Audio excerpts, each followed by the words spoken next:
Hello, fellow Star Wars fans. It is Starrapter here. Welcome back to the channel for yet another Star Wars The Clone Wars review for Season 7. It's the final season, and believe it or not, we're already halfway through the final season of The Clone Wars because this is Episode 6, titled Deal No Deal, Part 2 of Ahsoka's Walkabout arc.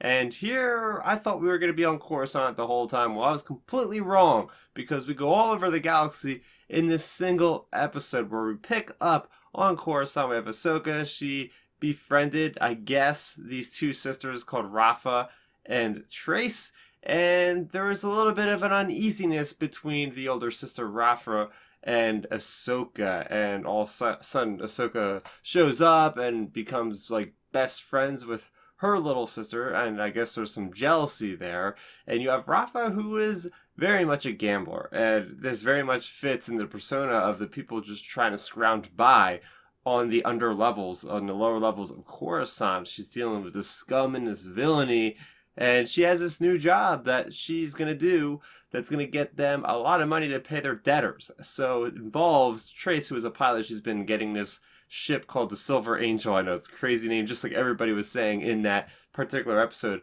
to get that flying, to transport whatever they have to, and get their money that way. So we actually start off this episode, and there's this really cool connection where we have the characters on the Silver Angel, and they're going past this Republic cruiser. And mind you, Trace has never really officially flown a ship before, so she is not very, very good with this space lane thing. And it turns out that Admiral Yularen and Anakin are on that Venator class cruiser, and it's about to pull over these everybody in their ship there. It's a really cool moment because you actually have this mental force connection between Anakin and Ahsoka, and it's because of that they are allowed to keep on going past that space of the Republic, and they go to Kessel. I did not see this coming. They go to Kessel. Yes, the planet that we see in Solo Star Wars story. But the coolest thing about Kessel is, I think for the first time in Star Wars, we see a planet that has two different ecosystems, really. When they first arrive on Kessel, it's like this very verdant, very green and lush jungle planet. It's like, wait a minute, are we on the same planet? Because this was looking like Yavin or something. But no, it turns out that that's like where all the rich people live, and we get to see this whole different side of Star Wars where these people that run the spice, which is basically the drugs in Star Wars, have an entire amount of money that's not even comprehensible because they have a whole service during this dinner, and they have all these, I guess they're slaves really. And then they go to the other side of Kessel, which is more reminiscent, more what we know from Solo a Star Wars story. And that's where you have all these slaves working hard and everything. And then we go to Obadiah, and we see the Pykes. And there's this whole awesome tension that is built up because Trace didn't know what to do. She dumps the spice, which is something that I've wanted to see since 1977 Star Wars A New Hope. That's what Han Solo does, and that's why he gets in trouble for Jabba. So we literally see that in the Clone Wars here. And it's just like, all right, what do they do? You know, Ahsoka's like coming up with a plan right on there, and she's using a Jedi mind trick. And that's what I really like about this arc in Star Wars Clone Wars, is because we're not seeing a huge amount of use of the Force from Ahsoka because she's trying to keep it under the radar that she's a Jedi this whole time. And the fact that she's using a force pool in the previous episode and a slight Jedi mind trick to get them to get the money, even though they don't have the spice to deliver, they trick the Pykes.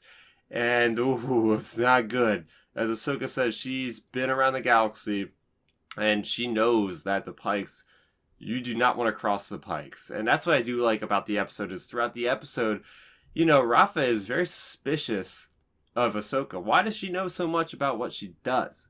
And even in the beginning of the episode, Trace also says, where'd you learn all this stuff? Like, how did you learn how to work on a ship? Skywalker Academy. And that really hit me in the feels, really, because it's like the previous episode, where'd you learn how to fight like that? My older brother. Like, all these references to Anakin Skywalker, just so close after her separation from Anakin Skywalker, really does hurt. Even though it's in our time years since she walked away from the Jedi, it still feels like yesterday that she did. So to see all that happening is just something that's very much hits close to home. But yeah, another phenomenal episode. I did not expect us to see Kessel. That was awesome. Just flying in the beacons, just like they're doing the Kessel Run. Phenomenal stuff. But that is going to do it for me and my review of Deal or No Deal. So make sure you go ahead and subscribe to the channel so you'll see my review for the following episode next Friday. And also, I have tons of other Star Wars content to keep you guys entertained until then. I do weekly reviews on the comics and books and more. What did you guys think about this episode? Let's talk about it in the comment section below. That's going to do it for me, Starrapter. Thank you so much for watching, and may the Force be with you always. Thanks for checking out the video. Please hit that thumbs up symbol. It helps me know that I'm making content that you guys enjoy. And if you enjoyed this video, I also include 2 videos down below you guys should check out. And please consider subscribing to this channel. It helps support me, and it notifies you guys of when I get new videos up on the channel. You can also contact me on Twitter, Facebook, and Instagram at Starrapter.